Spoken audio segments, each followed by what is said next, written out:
जो हमारी इकोनॉमिक है पाकिस्तान की, वैसे इसमें बहुत मसले हैं। ये जो भी प्रोजेक्ट है इसमें पाकिस्तान फिशर फोरम ये कहता है कि पानी की कमी, वैसे ये इंडस्ट्री में अभी और शदीद कमी हो जाएगी कि हमारे पास पीने का पानी तक नहीं बचेगा। हमारी जो सबसे ज़्यादा फिशिंग, जो फिशर फॉक की जो कम्युनिटीज़ है वो डिस्टर्ब होगी और डिस्प्लेसमेंट होगी। और आपको पता है फिशरी एक ऐसा बिजनेस है जो अच्छे पैमाने पे एक्सपोर्ट का उसका वो हो सकता है। तो आप प्लीज़ एक्सप्लेन करें कि ये जो प्रोजेक्ट है वो इकोनॉमिक को कैसे डैमेज कर सकता है पाकिस्तान की।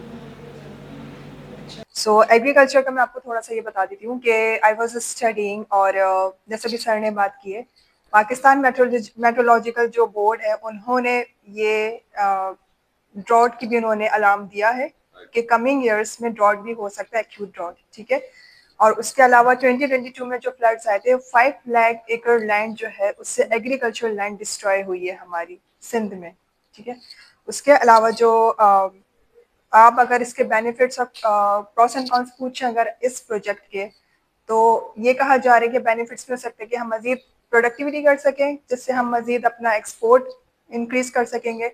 लेकिन उसके कॉन्स क्या हैं?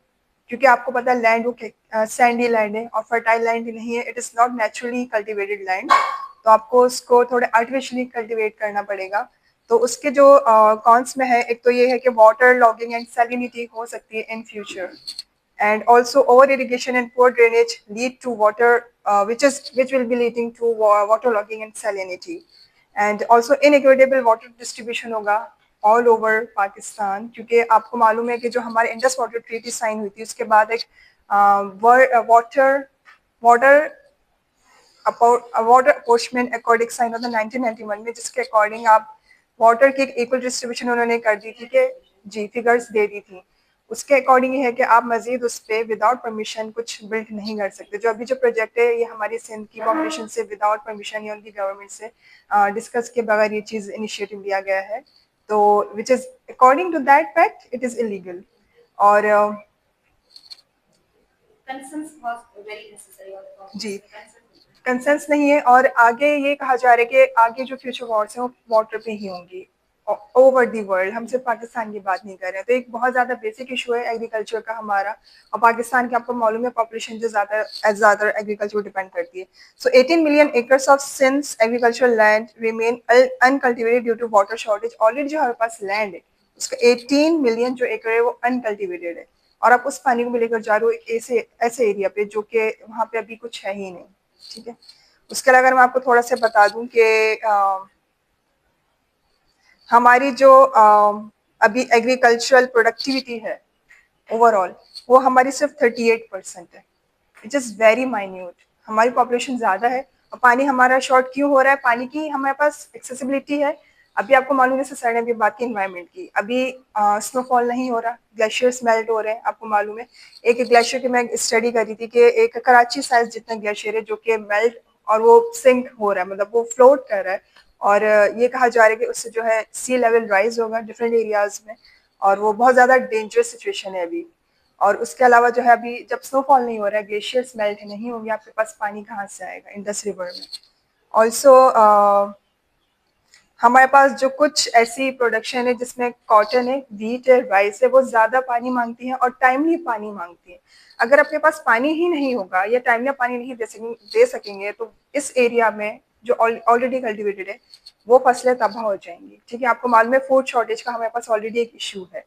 So these are some of the problems of related to the agriculture sector. And also going to be damage with the economy, क्योंकि ये चीजें वो हैं जिनको हम एक्सपोर्ट करके भी Exactly. चीजों को कर सकते हैं। इससे तो इस तरीके से मतलब हम एक इस प्रोजेक्ट से हम किस तरह से चीजों को डैमेज कर रहे हैं। फिशिंग जो कम्युनिटी है वो भी बहुत ज्यादा डिस्टर्ब हो रही है। उन्होंने तो डॉक्यूमेंटेड किया है कि इंडस डेल्टा जो है वो एग्रीकल्चर रिच है, लेकिन अगर ये इस तरीके से जहाँ पानी की ज्यादा जरूरत है वहां पर देने की बजाय एक ऐसी जगह पे पानी।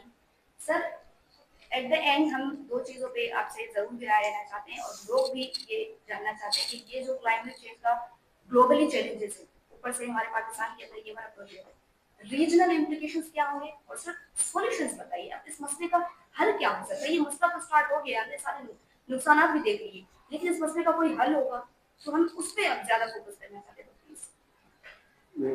फरियाल, अगर हम इसके रीजनल एप्लीकेशन से आप पूछते हैं, पहले पहले उसको टच कर लेते हैं, उसके बाद आप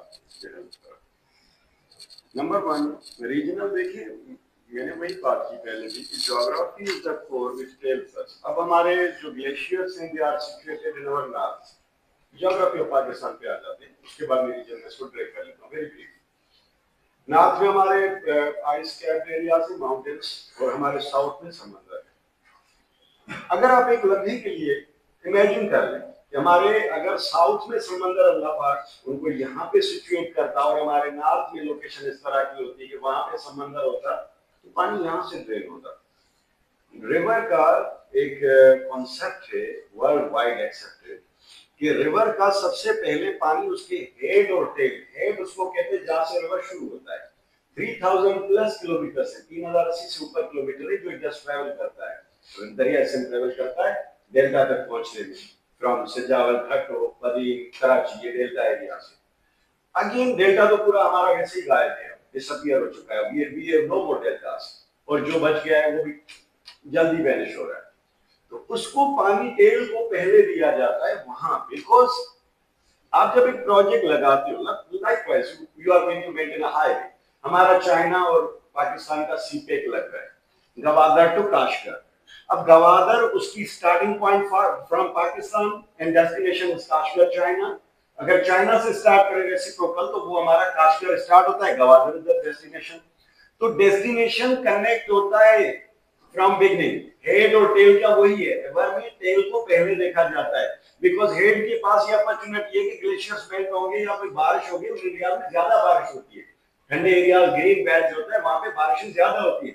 सिंध में थरपारकर देख लो, या ये जो रोही का चोलिस्तान का बेल्ट है साउथ पंजाब वाला जहां पे कैनाल की बात आ रही है, वो एरिया भी डेजर्ट एरिया है। चाइना ने किया वो भी डेजर्ट के अंदर एक्सपेरिमेंट, यही फिर राजस्थान में इंडिया ने किया, दे वेंट फिर। इंडिया का एक यहाँ पे मैं पॉइंट ऐड करना चाहूंगा कि उन्होंने बहुत ज्यादा जुल्म किया है पाकिस्तान के साथ, इंडस रिवर के साथ specially. I am telling you, Krishna Ganga Baglihar dam India is constructing forcefully.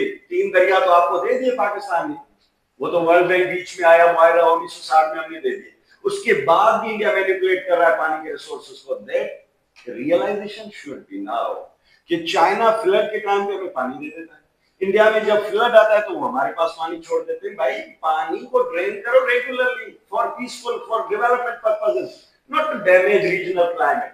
तो वहां से भी एक मसला है, लेकिन रेसिप्रोकल अगर हमारे बारे में एक मैंने कल रिसर्च देखी है, थोड़ा सा आपको बता देता हूँ। अफ्रीकन कॉन्टिनेंट, उसके लिए रिसर्च है कि it is going to be divided, वो टूट जाएगा 2 हिस्सों में, उसके बीच से समंदर निकलेगा। अब 54 कंट्रीज है जो कनेक्टेड है, पूरे के पूरे नॉर्थ अफ्रीका तो साउथ अफ्रीका, पूरा का पूरा कॉन्टिनेंट कनेक्टेड है, 54 कंट्री। अगर वो आधी आधी होती, क्यों हो रही है? बिकॉज ऑफ डेजर्ट एरिया, पानी की एक्सेस नहीं है। अब उनकी सॉइल जो होती है, हमारी सॉइल वेट है, उसके बाद ये ड्राई होना शुरू होती है, ड्राई के बाद रॉकी बनती है, उसके बाद ये टूट जाती है into hours once there is no. ये जो पानी है मट्टी को कनेक्ट करके रखता है। जमीन के अंदर एक बात, अगर आप लैंड साइंसेस को देख ले, जमीन के अंदर एक सांस है, उसकी वजह से दरख्त निकल रहे हैं, ग्रूम कर रहे हैं, फसलें निकल रही है। Like we think that we are living, no, everything Allah has made in उसकी नेचर चेक करो, दरख्त लिविंग है, बर्ड्स लिविंग है, ये मिट्टी भी लिविंग है।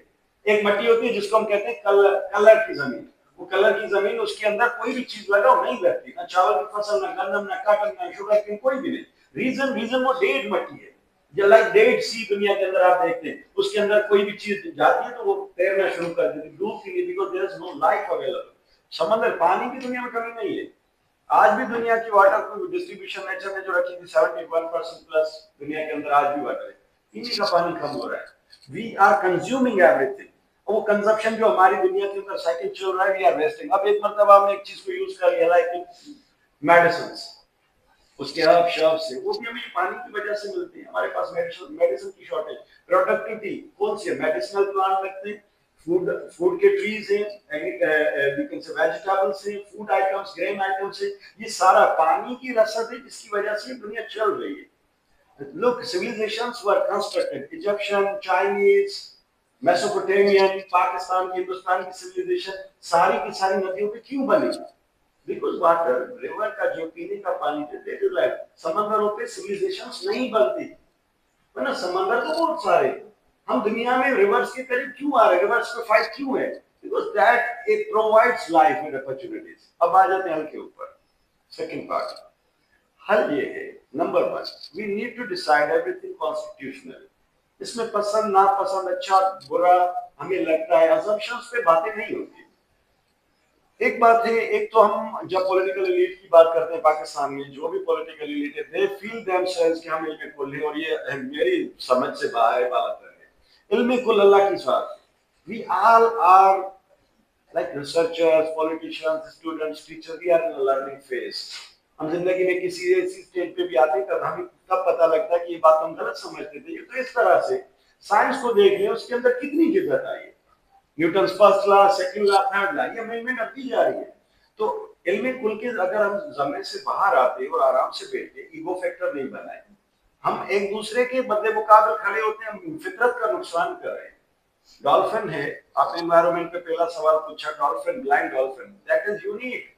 We are blessed with that opportunity. अल्लाह ने हमें अपॉर्चुनिटी दी है। और वो डॉल्फिन और पल्ला मच्छी, आपने सुना होगा, पल्ला इज लाइक, ये समंदर की मछली है। जहां डेल्टा कनेक्ट करता है समंदर पे, वहां वो समंदर से इनसाइड आती है, और that is the only fish जो पानी के बहाव के अपोजिट डायरेक्शन में चलती है। वो सीधे में नहीं, सारी चीजें पानी के साथ फ्लो करती है, उसके अपोजिट चलती है। वो हमारी खत्म हो गई। अब हम वो फार्म्स और हेचरीज पे आ गए जिसमें हम पॉन्ड के अंदर। तो अगर इसके हल की बात है, equal distribution of water resources, Anam ने अच्छी बात की। 1991 का अकवाड हमारे पास, 1960 का ताश सिंताश मुआहदा हमारे पास, 1945 का मुआहदा हमारे पास। हम उनकी इंटरनेशनल कवानीन को देखें। इंटरनेशनल कवानीन दुनिया के तमाम जो ममालिक हैं उसके सिग्नेटरीज हैं। यूनाइटेड नेशन की क्लाइमेट कमेटी है,